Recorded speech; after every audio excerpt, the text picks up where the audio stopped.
Hello, everybody. It's time. I don't know why I'm starting this podcast a bit like I'm announcing a boxing match. It's Gareth Beavis here talking to you on the Noise Cancelling podcast for episode 66.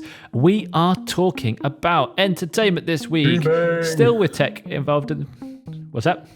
Streaming, films, TV. Yes, there we go, Tom. You're getting in the way of who's actually here, but let's start there now. Who am I talking to today? This is Sean O'Connell. I'm the managing editor for Cinema Blend. And this is Tom Power, entertainment reporter for TechRadar. I'm enjoying the this is. That's quite nice. This is Gareth Beavis reporting for TechRadar, global editor-in-chief. That's who I am, actually, if you needed help. Cherie is off sick this week, so there will be no... I'm scared to say there'll be no fun in this podcast because she's the fun one and I'm the mumbly one that no one can understand. But I'm just saying that lots of pressure on both your shoulders. You know, two new virgins to this podcast. We're looking forward to seeing what you can bring. Are you excited, Sean? Yes, I would have brought my clown horn for fun. I wish I had a sound effect board. Yeah, I wish that all my life, basically. Sean, you've got your own podcast separately, haven't you? Yes, I do. It's called the Real Blend Podcast, REEL, because we're clever. We talk about film and entertainment and streaming, and we become a hub for directors to come on by while they're out promoting stuff because they typically hate those little 4-minute, 5-minute junket slots. They want to talk at length about their project, and so we give them a half an hour, and we've had people like Christopher Nolan and Quentin Tarantino, Ryan Johnson, a lot of great filmmakers come on by, so check us out. Yep, and I like the fact that Real Blend and Cinema Blend, there's so much wordplay going on. I enjoy that. Thank you. Yes. And Tom, why haven't you got a podcast that's equally as successful and amazing? I don't have a podcast because I don't like the sound of my own voice, so that's my excuse. But I'm on this one now, so we can make this one my podcast. Yeah, I mean, if you want to usurp and take over, I don't mind. I mean, the easy answer is just get producers to come and do all the checking and editing for you, so you never have to listen to your own voice. That's the smart way to do it. That's a very good point. But as we said, we're talking about entertainment, streaming, TV, movies, all the good fun in there. And as usual, we start with a big question. Now, there was a story this week. I'm sure many people have heard about Mark Hamill. He's relatively famous, would we say, guys? Yes. Yeah. Just about. Yeah, just passable. He'd be on a Mount Rushmore of pop culture, I think, for some people. Do you? Like, he's very one-trick pony, I think. But what? For Star Wars or for playing the Joker? I'd say they're equally important. True. Absolutely true. Yeah, good point. I think Star Wars is where he fits in most of the time. But yeah, at the moment, he's definitely doing a bit more because he's joining The Machine, the cinematic version of Bert Kreischer's iconic comedy bit. And he's joining as a father. So that led us to question, who would we want to play our fathers in a biopic? Sean, start us off. Well, he's not an actor. My choice would be Kevin Feige, the president of Marvel Studios. I think he might actually be my father. But since he's not an actor, I won't go with him. I will choose George Clooney. There's no one cooler on screen than George Clooney. And the math checks out. He could be my father. So I'm holding out hope for a DNA test someday. I would just like to raid his closet. I'd like to get into some of the coolest clothes that he's had in his castle in Italy. Oh, also I can hang out at his castle in Italy. That'd be nice. And also aesthetically it checks out. You know, you've definitely got some Clooney vibes going. Oh, thank you. I appreciate that. Yeah. I will take that compliment and run with it. Tom, how about you? I had to think long and hard about this, and I would probably go for J.K. Simmons, just because he seems to have that fatherly instinct about him. So probably him, but only him if he's not doing a Whiplash kind of dad or an Invincible kind of dad. You know, he's got to have some sort of, good relationship with me if he's going to have the privilege of being my father for a film. I mean, what if he was a Whiplash sort of dad? How would that land, do you think? Oh, well, he'd probably get me to play the drums and then scream at me for 2 hours straight, and I'd go and cry into a pillow somewhere. So that probably wouldn't be the best idea. He's making you a better son through the process. That is true, Sean. Yes. That is true, yeah. It's pushing you to be your best. Tough love. Yes. Essentially, he'll be trying to get you to open a can of beans by yourself soon. A very niche meme for those that followed the internet. I decided that obviously in a biopic, I would have to play myself because that's important and I don't want anyone else to get that wrong. And I was thinking, what I really want is somebody who is capable of acting in inverted commas, so not so bad that people would like, this was just awful and drew the attention, but wouldn't outact me. And I think John Bon Jovi is where I would like to go. Nice. Yeah. I love a good Jersey hairband. I love a good New Jersey hairband. Exactly. And I feel like, he can act. Is he sensational? No. He's John Bon Jovi. He can sing. He's got great hair. I feel like that's enough for me. And back in the day, I would have chosen Bruce Willis, but the lack of hair, I think, has scared me off. I did think Bruce Willis, but then I thought, no, he's kind of had some ropey films lately, so I probably don't really want to associate myself with him too much. Oh my gosh. That man's career is direct-to-video now at this point. It's embarrassing. I was being polite about my future father, Sean. And also Die Hard 5, where he plays a father directly, that was very much like, I can't really cut this anymore. He's like, I was supposed to be here for a holiday, over and over again, to the point where you wondered if he was just forgotten why he was there and just desperate to have a holiday, rather than it being like a tagline. Yeah. Wait, there's a fifth Die Hard? Because you've got such a caliber in film, I was like, is there? Have I counted wrong? No. I thought there was. You're right. I've blocked it out. Yeah. I've chosen to forget that it exists. But you've got that power to make me question my own existence in the entertainment world. I know about iPhones and stuff. This is me just getting involved in things that I've watched recently. So, okay, cool. I think I'm going to offer the points to Sean. I mean, who wouldn't want to take an espresso with George Clooney and, look at fine suits and what have you? Thank you. I mean, really, I'd quite like to see Mark Hamill just be all of our fathers at once and, just make some really great puns. Let's move into, is it a hangar? Is it a warehouse? Someone described this to me the other day about as more like the Indiana Jones, where they keep the Ark of the Covenant kind of warehouse. But this is our Hall of Fame, where we're going to put gadgets that we think are worthy of being celebrated and adored. And over in the corner, there's a massive skip where we chuck things like Matt Swider's TechRadar branded headphones, and as of last week, a broken Fitbit rival Jawbone Up.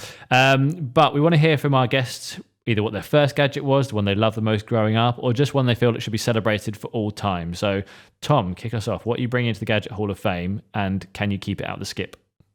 The first one I remember getting was the Sega Game Gear, which I had. I don't know if it was Sonic the Hedgehog or if Sonic the Hedgehog, like one of the spin-off series, but there was also a game that was like there was Sonic, definitely. It was a game based around the Tasmanian Devil, from Looney Tunes, and like he was doing some like 2D platformer in space where he had to go and rescue someone from Marvin the Martian. It sounds like a lucid dream, but I swear it's an actual game. So yeah, that was probably the first gadget that I remember getting. The Game Gear was absolutely underrated. It was one of those, you see this so many times where the superior technology doesn't make it. It had color screen. You could flip and put a TV antenna in the back of it and use it as a portable TV. There was so much you could do with it. It just feel like it obviously came out around the same time that the Game Boy exploded as well. So, it was having to fight on the Nintendo front as a home console and as a handheld console. So yeah, that's probably the one I'd go for. Whether it deserves to actually stay out of the bin, that's up to the audience to decide. But I definitely would keep it out. Sean? Okay, so I am a guitar player in my as a hobby on the side, and I played my entire life, but I grew up playing punk rock, and so I never really cared if strings were in tune. I just played fast and loud. It didn't really matter to me. But then I met a guy who was my college roommate, and he played all sorts of classical guitar and was way more into the instrument and would spend most of his time tuning. And I never understood why, because I didn't necessarily care. But I eventually got introduced to this amazing little gadget. Mine is called the Snark Man. I don't really know what it's called, but you put this on the end of your guitar, and the vibrations from the neck of the guitar tell you the tune of your string. And so it's extremely easy, whether you have an ear for it or not. I would kind of just tune by ear, and it would be off by just enough that it bothered my my college roommate and really close friend. And so he turned me on to this device. And this device is really, like, I'll admit, when you play your guitar in tune, it does sound much better. And so it has allowed me to play songs that sound like the songs. And it's such a simple device. It can just sit on the top of your guitar. You kind of forget that it's there after a while. And in between songs, you just press this little red button, and it will tell you whether the strings you are playing are the notes that they are supposed to be. Clever gadget. Whoever invented it is a genius, and it's changed the way I play music. I mean, how would you describe it to the listeners who unfortunately can't see this beautiful stream we're on? It has a tiny clip and then a circular little head that sort of extends out, and the head has a visual screen on it. But somehow the vibration that comes from your guitar as you're playing it, it will tell you on like a little meter that goes back and forth what string you're supposed to be playing, whether it's an E, an A, a G, a D. It is again, it's no bigger than, it fits in the palm of your hand, which means you can lose it very easily, as I have multiple times. But it's a simple little device that just keeps your instrument in tune. I feel like if to draw some synergy with Tom there, if you put some big white and black eyes on there and a nice helmet, it would look like Marvin the Martian. It very much would, yes. The face of it looks very Looney Tunes-esque. And especially the clip has a sort of mouth element to it. You could, again, this is a visual that I'm doing for an audio podcast, but this is for the benefit of you guys, because I want you to feel special that you're part of the show. And we do. Thank you very much. You're welcome. So the Game Gear is an iconic piece of tech. As I said, you could watch TV on it. It had arguably, like, in my mind, a very long time ago, had Mega Drive or Genesis level of graphics on it. It was brilliant. And like I said, it was far superior to the Game Boy and it's cruelly underdone. However, Tom sold it so badly. And Sean had such a passion for how this could create music and beauty and just art around the world just for this clip, and obviously gave it some animation itself, that I'm chucking the Game Gear in the bin, Tom. I'm sorry. Sean's done this before, that's my excuse. True, yeah, exactly. But I feel like all you had to do was go, this is really good, Gareth. You should keep it. You were just like, I don't even believe it myself. So you've let down Sega as a whole entity. You okay with that? Never mind. I'm sure their live stream on their Sonic stuff tomorrow will make up for it. Yeah, I mean, the whole Sonic is a whole different thing. Let's not ruin elements of this podcast for later. Let's go straight into what's going on. We're here to talk about entertainment. We're here to talk about streaming. We're here to talk about movies and film and all the bits and pieces in there. But before we get into what's happening right now, I want to hear from you guys again. I mean, Sean, you've already alluded to the fact that you've talked to some incredible directors, and I'm assuming obviously actors as well have come through as well. And you mentioned press junkets. And, I've only seen these from afar.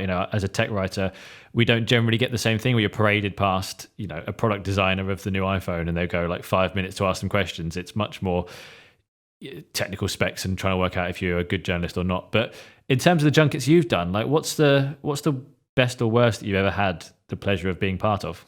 Well, this has been really tough in the time of COVID and the world shutting down, because we've had to learn how to do the junkets. Haven't stopped because people are still out promoting stuff, but you're learning how to do it via Zoom, and that's become super uncomfortable. Tom, I know you have some experience with this as well too, where you get dropped into a Zoom room, and there on the other end of the screen is essentially someone who you might deeply admire. I brought up George Clooney as my imaginary father. I've got to interview him twice while we're in COVID restrictions because he was promoting. Did you call him Dad? I didn't. I held off until he logged off, and then I said goodbye, Dad. I don't want to scare him off real quickly. It was in a sad kind of way. But I've had really great junket experiences. The best ones are when the people are super engaged and want to talk about the project that they're working on. The worst ones are when they don't. And, it can be a chore for them to, because quite often people ask this, like, if it's a really bad movie, does it make for a hard interview? And it doesn't. It allows you to sort of veer off and talk about other things you might be interested in their lives. And more often than not, they know that it's a bad movie, so they don't really try to not do the dance, essentially. But the worst interview I've ever had, I had a horrible experience with Anne Hathaway. Which has a really long backstory to it.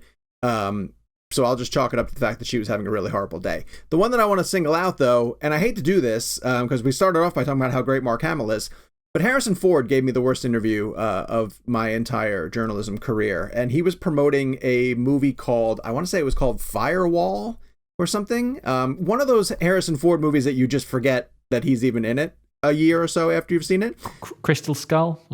Yes. This was worse than Crystal Skull, to tell you how bad it is. And my issue with it was that he just gave me 1 or 2 word answers. Yeses and nos, or I don't really think about it that way. Like, no answers. And when it ended, I kind of thought, like, you're Harrison Ford. Like, you don't have to do press if you don't want to. You have the ability to turn around to the studio and just say, I'm not promoting this movie. You know, forget it. Let Paul Bettany or whoever the co-star was do all the interviews. But he did them. It was Paul Bettany. If you're gonna, yeah. Well, I mean, all due respect to Paul Bettany, who's fantastic. But I think he was in Firewall. So that will always go down as my worst interview experience, because it shouldn't have happened. If you're going to do the interviews, do the interviews. And he decided to do the interviews but not partake, and that was frustrating. What did Anne Hathaway do to you? In a long story short, it was for Rio 2, an animated movie where she's just the voice of an animated character. Great film. And interviewing an actor for an animated film is hard enough as it is, because they're not really giving a performance. They're just lending their voice to an animated movie.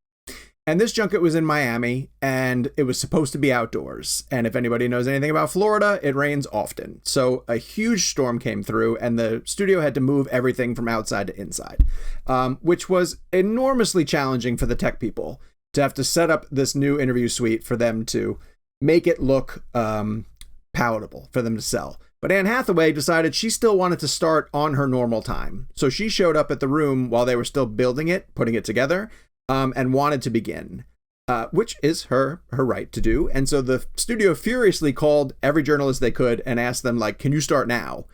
So I foolishly said, sure, I can start now. And I walked right into the lion's den because she was not happy. Everything was sort of delayed. The room was a bit of a mess. I tried to make small talk. It went completely dead. And the longer that the tech people took to put everything together, the more annoyed she got. So when we officially started the interview, I lobbied my first question to her. And the answer I got back was silence. And then, why on earth would you ask me that question? And I wanted to, and this was after, again, a good 20 minutes of us just small talking, you know, and really me small talking and her kind of just cold shouldering me. Mm-hmm. And then that was the reply I got. And I wanted to bolt from the room immediately. So it was pretty bad. I mean, you should just drop it about the fact your dad's George Clooney. I feel like let's just start spinning that around the industry. It's not a bad idea. Yeah, exactly. You know, some of the same letters in your last name. People would just go, well, that kind of makes sense. It sounds like a lawsuit waiting to happen, Gareth. That's a good point. I keep forgetting about those things. Tom, have you got anything less litigious? Not really. I've been quite lucky with the interviews that I've had. Just going back to a point that Sean made earlier about the virtual junkets, though, that's really been a difficult way, you know, to do these things. Like Sean said, they still need to do these junkets to promote new movies and TV shows. But it's very difficult from the standpoint that, as Sean alluded to, with Anne Hathaway, and obviously there'll be better experiences than that. You always want to build a rapport with the people that you're going to be interviewing before you interview them. It helps to break the ice and give you an idea, you know, of the kind of stuff that they're interested in and you're interested in, and the kind of questions that you're going to ask them, and what you might want to discard if they are having a particularly bad day. But yeah, with the junkets over Zoom and other apps like it, it's very difficult to go into those interviews with any sort of without going into them cold, I guess, because it's very much a case of you're dropped into these rooms and we're recording straight away, so state your name, state your outlets, and get straight into your interview. And you might only have 5, maybe 10 minutes max to ask the questions that you have to do. So you're always keeping an eye on the clock and trying to determine, you know, which questions you want to ask and which ones might follow up best to answers that they give you naturally. So there's a whole host of issues that come with virtual junkets, and, you know, it's my hope that once economies start opening up and we hopefully start getting in-person events again, you know, that we get back into that cycle of doing those face-to-face interviews rather than ones that, you know, that are kind of behind a computer screen with someone who's halfway across the world. I mean, one of the reasons that TechRadar does so much entertainment content is because just the rise of streaming and Netflix and Amazon Prime Video and Hulu and Disney Plus and so many now where you can just, it still upsets me. I mean, I don't know what a collective age is, but there are far too many 10-year-olds who don't understand what it's like to not have access to any song, any film, any TV show.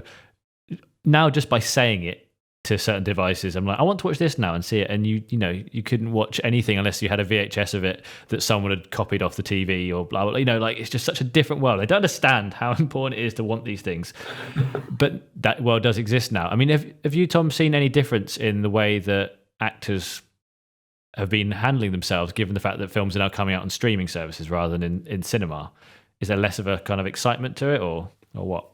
I don't necessarily think excitement. I think, as Sean said, if the people you're interviewing are passionate about the project that they're doing or the project that they're promoting, they're going to be excited about it anyway. So it's not necessarily a case of you're going to be greeting them or meeting them where they're not in a good place in terms of promoting that movie.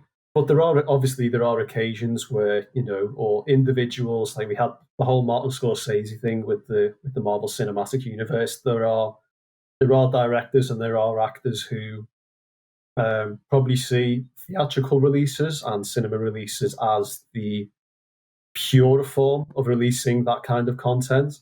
So from a streaming perspective, whilst it's a lot easier for audiences to consume in that manner, particularly in their own home, there's probably still a little bit of what's the right word?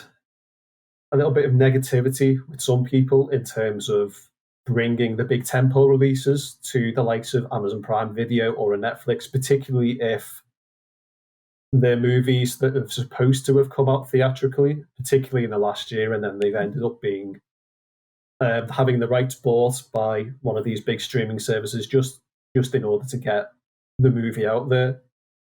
So there's definitely been a shift in terms of the landscape with bigger releases coming to streaming platforms. Whether that's something that will be a big thing in 10, 20 years, and that'll be the place where everybody goes for their big movies, remains to be seen. But we'll probably get into that in more detail later on anyway. Well, let's do it now. I mean, Sean, like, you're editor of Cinema Blend. The word cinema is there. I mean, I don't know how long it took you, but does the smell of popcorn, does the feel of the lights dimming, is that something that you still get excited about? Or is the fact that you can now watch things at home more regularly like everybody else a good thing? Both. It's kind of both. I mean, I'll never not love the theatrical going experience. And there's definitely movies that are coming out that I know I would want to experience in a movie with other people. One in particular is Quiet Place Part 2. Like, I've been lucky enough to see that. Yeah. The way that it's designed, from its use of sound to, ironically, its use of silence, is just more effective in a dark movie theater. You're going to, and the beauty of the first Quiet Place was how the audience kind of participated with that. Like, people went out of their way to make sure that everyone in the theater was really quiet to get the best experience out of it. But I'd be lying if I said that I didn't also love the fact, that something like Mortal Kombat, which in, the before days, I would have gone to the theater to go see. But I was very content on a Friday night to just be like, oh, cool, this is on HBO Max also. I'll just put it on. And, we've even had a conversation on our podcast, on the Real Blend podcast, where one of my co-hosts, Kevin McCarthy, has as many DVDs, around him. His basement is essentially like a Blockbuster Video. Still, he's super into physical media. And we have a discussion all the time that if he wants to watch something, he will go out of his way to pull the DVD off the shelf and put it on because he thinks the transfer is better on a Blu-ray. But I have gotten used to, and especially I have 2 teenage boys, and there might be something I want to show them from, we watched The Lost Boys, Joel Schumacher's vampire movie, because my 13-year-old hadn't seen it yet. And I'm telling you, there's no way to not love just pushing the microphone button on your remote control and saying Lost Boys, and then it shows up on your TV. Yeah. Like, do I understand that it's cheating? Yeah, I do. But like, that's technology now. It's kind of great. And why not take advantage of that? I absolutely, we were doing some side-by-side comparisons, and I still believe, I haven't empirically solved this, but that 4K Blu-ray, which is so niche still, is still better than 4K streaming on the TV. Even if you've got HDR and you've got Dolby Atmos and all these great things, it's still, I do think the physical media still has a lot to be a lot to say for it. It's interesting when you said at the Quiet Place. I really want to go and see that in the cinema. I'm glad that there should be the opportunity to do that eventually one day, hopefully soon. But I remember seeing Dolby have a cinema in London that's like the test cinema for all the different things they could do. And I saw Gravity there, and it was also when 3D was trying to be a thing. And they'd done it well, like Dolby Vision and 3D plus the Dolby Atmos. When Dolby Atmos was just the thing we come out, and if you haven't heard about it, Dolby Atmos is this idea that you sit sort of in a soundscape. So this cinema had about 120 speakers, so that it wasn't just like, you know, surround sound that comes from behind you or in front of you or to the side. It's literally degrees around, so you feel so immersed. And oh my God, like I've never ever been so tense in a film. Than watching Gravity, and like genuinely had to unclench my butt twice just like physically do it, like, and relax. I was like, they're in space and she's going to get killed and it's swinging around, and you know, Sean's dad's there and he's got lost in, you know, I won't say, but yeah. But think about it. Alfonso Cuarón made that movie knowing that that was going to be the presentation, right? Like he made it for a big screen, for an IMAX and for the Dolby Atmos. But not every movie is made with that intention. You know, like Fast and Furious has F9 coming out. If you want to go see that, you probably want to see it on a big screen because that's the way to take in, you know, a huge, big, dumb blockbuster. If you watch it at home, it's not going to have the same impact. Yeah, that's fair enough. But, you know, if Meryl Streep, you know, makes a quiet little family, you know, drama, you don't necessarily need it. So I wonder, what I'm saying is, I wonder if moving forward, filmmakers will approach movies that they know are going to go to streaming in a different way than they approach the movies that they are guaranteed to go to the big screen, because the way that something like Gravity, the way that Quiet Place takes advantage of the sound systems and the darkness and the ability to manipulate a crowd, they might put more thought into that process, and it might change the way that movies are made and definitely presented as we move forward. And Tom, do you trust movie theaters movie studios to create the things in the right place? So, you know, as Sean said, the ones that would fit better on the smaller screen, you know, will be presented and offered in streaming, and the big blockbusters will always be held sacrosanct on the big screen for a little bit longer. Or do you think it's just like, well, we can make more money if we just put it everywhere, and then the viewer has to decide, and eventually we're all lazy and we just start destroying cinema? I'd like to think that the big tentpole ones will still be released theatrically. I mean, we've seen that there are plans. I think it's Marvel's Shang-Chi and the Legend of the Ten Rings is getting an exclusive 45-day theatrical release before it comes to, or it potentially comes to, Disney Plus. Whether that's going to be the blueprint moving forward for big tentpole releases, we'll have to wait and see. But I definitely like to see those big blockbuster movies retain that theatrical experience. Like Sean said, you want to be able to go to theatres or cinemas and see the likes of Godzilla vs. Kong or Avengers Endgame on the big screen with people around you, and have that shared experience. It's not necessarily the same as watching it at home. You know, even if you could have a watch party at home, whether it's done virtually or in person once things improve, but it will never be the same as watching it in a cinema with 300 other people and all marveling at the same thing, or being shocked by the same scene, or all cheering and clapping at the same moment. So I would like to hope that that'll be the case. Whether that does remain the case, like I say, we'll have to wait and see. But yeah, you would like to hope, especially with everywhere opening up now, and the likes of A Quiet Place 2 coming out in the cinema, and you know, we've got Black Widow coming out in the summer, and a load of other summer blockbusters which will be getting theatrical releases. So I think the future's still bright for the theatrical experience. But do you trust the movie theaters? Do you trust the studios? Do you think they're going to do the right thing? Yeah, I mean, there's no real reason why they shouldn't. They'll still make money whether they bring it to cinemas or streaming platforms. You know, there's if there's an audience for it, I still think that I still trust them to bring it to the cinema. There's no reason why they shouldn't. And I think, you know, the people in charge of certain properties, like the Marvel movies, like Kevin Feige, like that kind of experience anyway. So, you know, if studio heads are happy to carry on moving forward with the theatrical experience and releasing the movies that way, I don't see any reason why it wouldn't continue. I'll tell you, there's a balance that's happening as well too. Sorry, Gareth, where the streaming services who are partnering with certain filmmakers are being way more flexible. Like Netflix is allowing Zack Snyder's Army of the Dead to play in limited theaters for a week before it goes to the streaming service. These are directors, a filmmaker like Zack Snyder, a filmmaker like Christopher Nolan.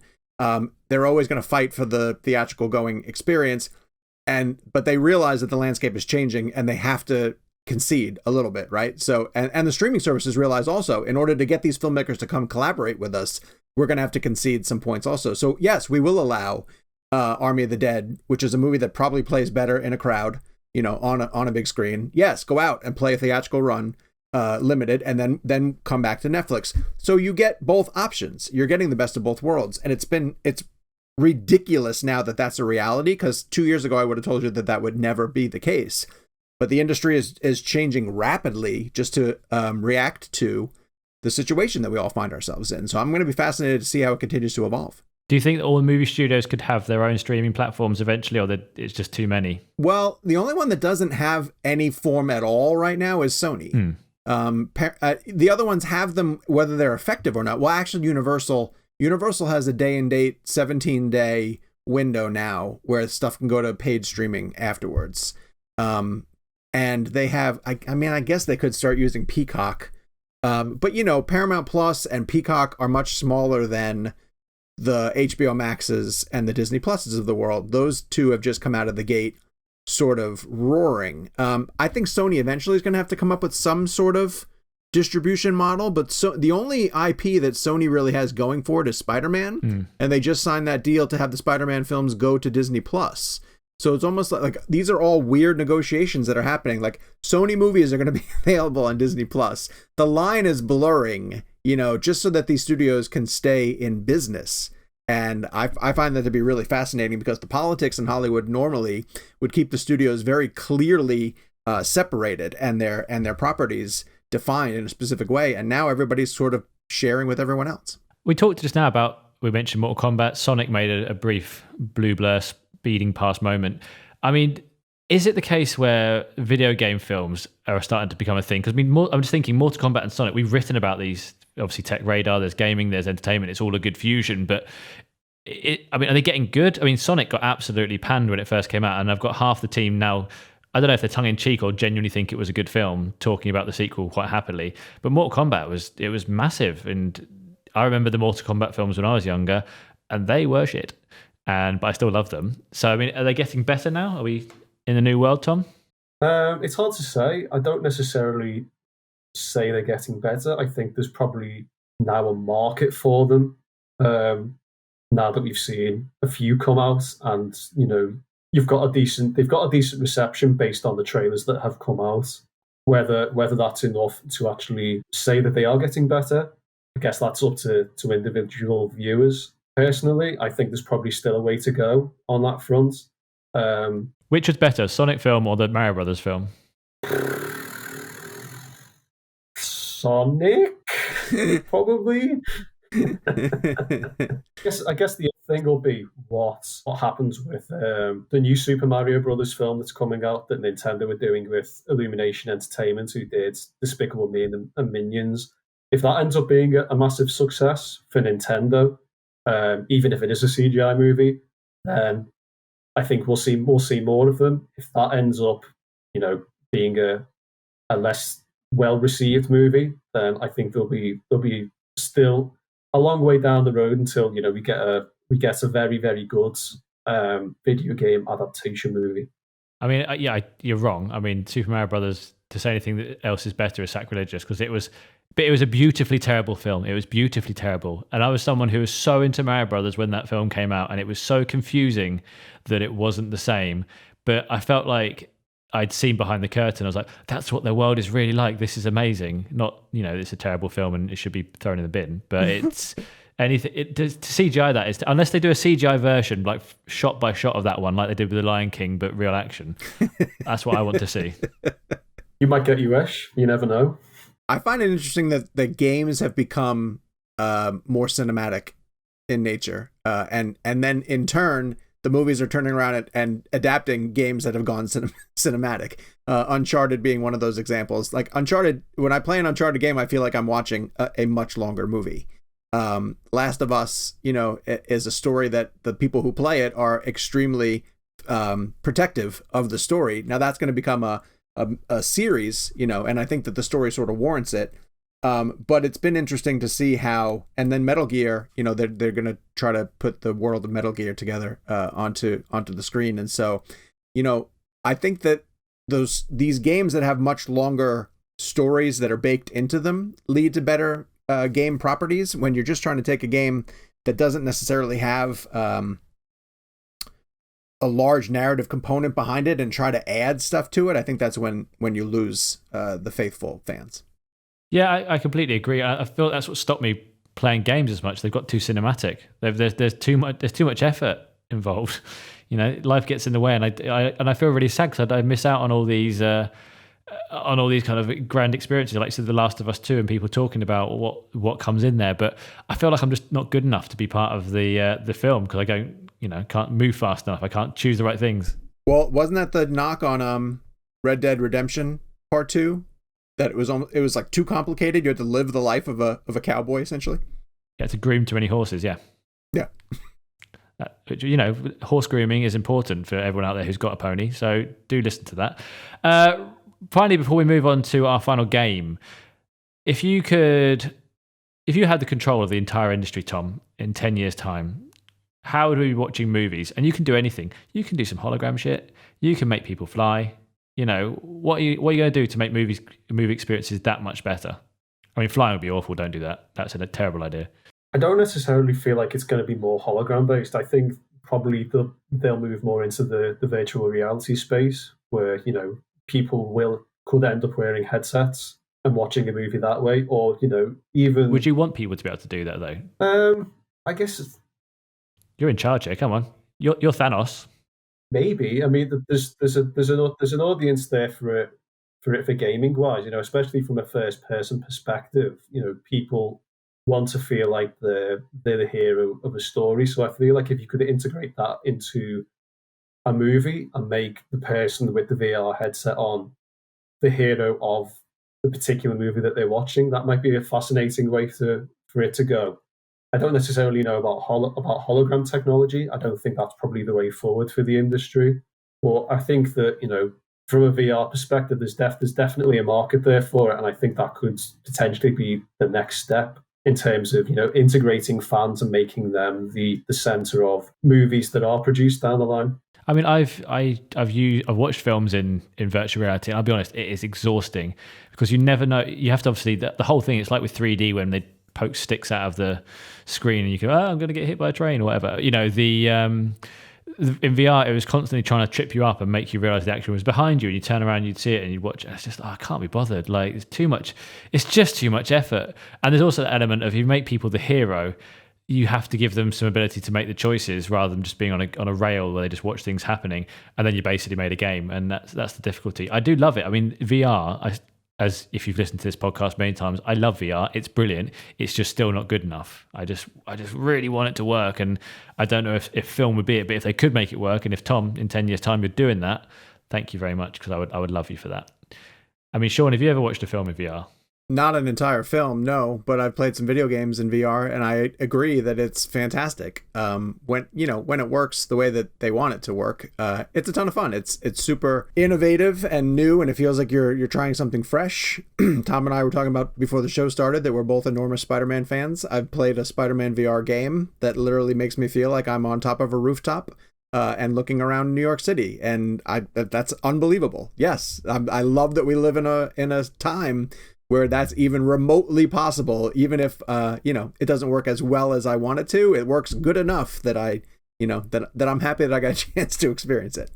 VR is still so gimmicky at times, but I think PSVR had the Arkham Asylum where you just play Batman, and there's a bit at the start where they clearly are trying to make it so that you can just enjoy the thrill of being part of the virtual reality experience, where you get to put on all the gauntlets and stuff, then look at yourself in the mirror, and you're like, I'm Batman. That's awesome. That's awesome. It's just, good enough. Yeah, exactly. And even that was like one throwaway thing about the rest of the game. I didn't care, but that was enough to make me go, "Oh, VR's great, isn't it? VR's just really good, and I want it to make it happen." And I was Batman for a bit, and it was really true. I played some pretty good Star Wars ones as well too. where you're working on the Millennium Falcon, and then stormtroopers come over the ridge and are attacking you, and you have to pick up a lightsaber and deflect their blasts. And I literally felt like I was doing it. It's amazing. It's amazing. There's so many things in VR. There's just ones that have got sort of space games where you just got a shield in one hand and a sword in the other, and you're just hitting things and ducking. It's incredible. Now I get angry every week we talk about VR and it's not good enough. Can't just go home to the holodeck that's a spare room in my house and just go and experience this, because it should be here by now. They promised it 10 years ago. It's still not made it. Anyway, right, before we leave, well, usually we play Beevil Trends at this point, but I feel like because we're an entertainment-based show today, I feel like we should go a bit further and talk about movies a bit more. However, you two are both far better at the genre than I am. So what I've done is I found a website that's got 100 fun movie trivia questions with answers to stump all your film-loving friends. I believe that you could probably do 90% of them. So I'm going to try and pick the 10 hardest here and see if you've got... I'm interested to see if I just absolutely know nothing about film, whether they actually are hard questions. So I'll start with one that might be easy, and you can discuss this between yourselves. For what movie did Tom Hanks score his first Academy Award nomination? I know that. Forrest Gump? Can I just answer? It's yes. Big, right? Yep. Okay. Tom, you should have just said yes. He was really confident. It would have helped. Okay. What 1927 musical was the first talkie, in inverted commas? I don't know. That's way before my time. That's like... Are you saying it's not before Sean's time? I want to say it's The Jazz Singer. Is that right? Oh, we're in trouble, Tom. This guy, he knows it. All right, then. How about this one? What was the flavour of Pop-Tart that Buddy the Elf enjoyed in Elf? In the spaghetti. He uses it in his spaghetti. I think it was chocolate. Yeah, chocolate, wasn't it? Because he makes some like M&M syrupy mess, doesn't he? Yeah, I would say chocolate. Fine. Yep. Well done. This is definitely easier than I thought. That's good. Here's a really good example of one that I didn't know, and clearly you're both going to. So, what TV show was Jack Nicholson referencing when he ad-libbed "Here's Johnny in The Shining"? Oh, The Tonight Show. Yeah. Well done. With Johnny Carson. Yeah. Oh, yeah. Yeah, it was. Right, I'm going to ask one more because I'm getting absolutely hammered here. And I thought, that's a difficult one. No, that one. That's fine. Right, let me see if I can find the next one I think was going to be difficult, but I don't trust myself with any of these. These are great, though. Thank you. You're doing really well. You're like, yeah, I know this really well. I'm an absolute genius, so no wonder you feel brilliant. They don't let anyone run Cinema Blend, Gareth. I know. Well, okay. 3 of Jim Carrey's blockbusters, The Mask, Dumb and Dumber, and Ace Ventura: Pet Detective, were all released in which year? 95. And I knew this one. 95? 90. Oh, you might be right. I think it's 93. Make a choice. You got to agree. I'll say 93. Tom, you going with him? You going 95 or you going 93? I'll say it was 95. Wow, joke's on you. It's 94, and I knew that one. We should have split our differences, Sean. Yes, I know, Tom. I know. For some reason, I got really into Jim Carrey as a 12-year-old, so that's why I knew exactly when it was landing. That's basically because Jim Carrey is a 12-year-old, though. Let's take a minute and appreciate that he put those 3 movies out in 1 year. Yeah, come on. I mean, yeah, I thought it shows how like time is condensed when you're that age. That in my mind, Dumb and Dumber came out about 3 years later, but it's just so quick. December, in the same way that you don't realize. Oh, look at you. And that you show that the Spice Girls only were around for 2 years, and you think, no, that was a good part of my childhood, so that must have been at least 10 years. But no, time is different, and obviously COVID's ruined everything. Right, that's all the time we have this week. Thank you very much, everyone, for joining us and listening to this special entertainment version of the Noise Cancelling podcast. Sean, have you had a good time? I've had a wonderful time, yes, and I dominated trivia, so I'm getting my day off started on the right foot. You're on your day off and you're coming to do our podcast. I didn't realize this. You are a true gentleman. Thank you. That's how dedicated I am. And how can people hear more, read more from you? Well, I'm on Cinema Blend every single day, so make sure you check out cinemablend.com. The Real Blend podcast is available wherever you get your podcast needs met. We also have a YouTube channel where we have a video version of the show, and you can watch most of the people that we interview in person. So go to Real Blend, REEL, BLEND, and then I'm on social media, Sean_O'Connell. And Tom, how about you? You can find me on TechRadar, techradar.com. Great site. /author/Tom Power. I'm also on all the socials at Thomp1987, THOMP1987. So give me a follow and I'll tell you all about my terrible opinions. I mean, I feel like you should say it Thomp. Thomp is better. It sounds a bit like thwomp, which is one of the greatest words of all time. Such a good word. Linking it back to Mario. Good way to end. Exactly, right? And I've been Gareth Beavis, Super Beav, and you can also read me on that website, TechRadar. I enjoyed, Tom, how you read out most of the URL for your name. That's really nice for people to properly go through and maybe add in the HTTPS as well, //. But yeah, do look at TechRadar on all the socials. It is TechRadar. It's very easy, ideally, except for TikTok, where we didn't manage to get it because someone has taken it. Do listen to the podcast every week. Subscribe if you haven't, and give us a 5-star rating if you liked it on Apple Podcasts. That helps people find and listen to us. But again, thank you very much for listening to episode 66 of the Noise Cancelling Podcast. Been some great guests. Thank you, Tom. Thank you, Sean. And we'll speak to you next week. Bye.